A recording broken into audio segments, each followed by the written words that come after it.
காலையில் தோசை செஞ்சுட்டு இருந்தாங்க. நானும் பக்கத்துலேயே நின்று எப்படா நம்மளுக்கு தோசை கிடைக்கும்னு வெயிட் பண்ணிட்டு இருந்தேன். பக்கத்தில் நின்னவன் சும்மா நின்று இருக்கணும் இல்லையா, ஸ்டவ் பக்கத்தில் இருந்த முட்டையை நோண்டிக்கிட்டே இருந்தேன். அந்த முட்டை கூடையோட கை தட்டி கீழே விழுந்து எல்லா முட்டையும் உடஞ்சிருச்சு. அவ்வளோதான், செத்தண்டா அப்படின்னு நினச்சிட்டு இருந்தேன். அம்மா அடி பின்ன போகிறாங்கன்னு நினச்சி பயந்தேன். ஆனால் அம்மா எதுவுமே சொல்லலை.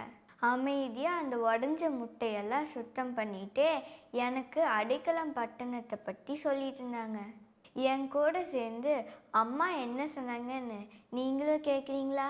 இயேசு கிறிஸ்துவின் நாமத்தினாலே இந்த சிறியோர் ஓய்வு நாள் பள்ளிய பாடத்தை படிக்க உங்கள் எல்லாத்தையும் வாழ்த்தி வரவேற்று கொள்கிறேன். இந்த வாரம் இந்த காலாண்டில் 13வது பாடத்தை படிக்க வந்திருக்கோம். பாடத்துக்குள்ளே போகிறதுக்கு முன்னாடி ஜெபம் செய்யலாம்.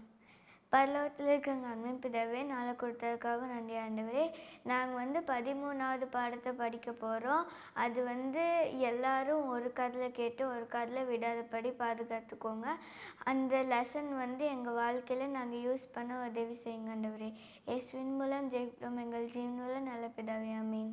இந்த பாடத்தோட தலைப்பு ஒரு வழியாக தப்புவித்தல்.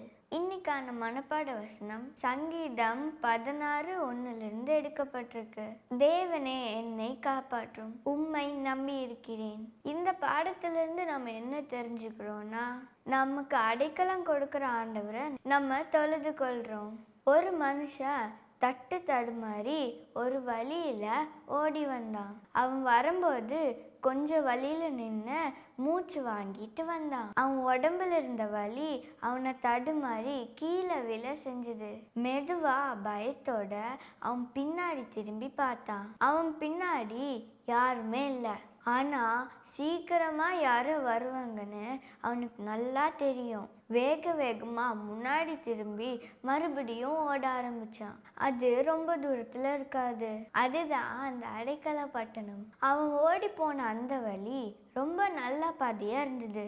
அந்த வழி நடுக அந்த அடைக்கல பட்டணத்துக்கு எப்படி போகணும் அப்படிங்கிறதுக்கான வழி அங்க போடப்பட்டிருந்தது. அடைக்கல பட்டணம் அங்கங்க அப்படின்னு எழுதியிருந்தது.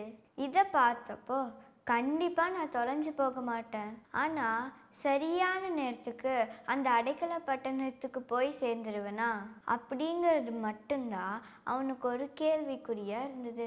அவனோட அயலான அவன் வேணும்னே தாக்கணும்னு நினைக்கல.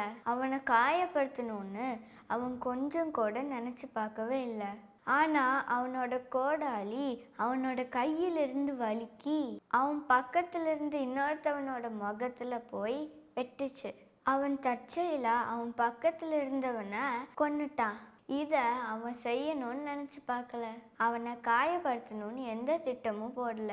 ஆனா அது திடீர்னு தவிர்க்க முடியாம நடந்துருச்சு. இருந்தாலும் கொல்லப்பட்டவனோட குடும்பம் அவனை தேடி வரும். பல்லுக்கு பல், கண்ணுக்கு கண், அதுதான் அந்த காலத்துல சட்டமா இருந்தது. ஆனா இந்த அடைக்கல பட்டணத்துக்குள்ள வந்துட்டா அவனுக்கு பாதுகாப்பு கிடைக்கும். அந்த இடத்துல இருக்கிற மூப்பர்கள் கிட்ட அங்க என்ன நடந்ததுங்கிறத அவனால எடுத்து சொல்ல முடியும். இந்த நிகழ்ச்சிக்கான நியாய தீர்ப்பு நடக்கிற வரைக்கும் அந்த அடைக்கல பட்டணத்துக்குள்ள இருந்தா அவனுக்கு பாதுகாப்பு. இதெல்லாம் நினைச்சபடி அவன் ஓடிக்கிட்டே இருந்தான். மறுபடியும் பின்னாடி திரும்பி பார்த்தான். தூரத்துல யாரோ ஒருத்தர் ஓடி வர்றத பார்த்தான். இப்போ இன்னும் அதிகமா அழ ஆரம்பிச்சு வேகமா ஓடவும் ஆரம்பிச்சான். அவன் எப்படியாவது அந்த அடைக்கல பட்டணத்தை போய் சேரணும். அந்த பட்டணத்தோட நுழைவு வாயில் அவன் பார்வைக்கு தெரிஞ்சது. அந்த வாசல்ல மூப்பர்கள் எல்லாம் நின்றுட்டு இருந்தாங்க. அவன் இன்னும் வேகமா ஓட ஆரம்பிச்சான். ஒரு வழியா அங்க சேர்ந்தான். ஆண்டவர் அவருக்கு நல்லவரா இருந்தாரு. அடைக்கல பட்டணங்கிறது ஆண்டவரோட ஒரு திட்டம். ஆண்டவருக்கு நல்லா ஒரு விஷயம் தெரிஞ்சுது. சில நேரங்கள்ல செய்யாத தப்புக்காக ஒரு சிலர் மனுஷங்க மேல பழி சுமத்துவாங்க.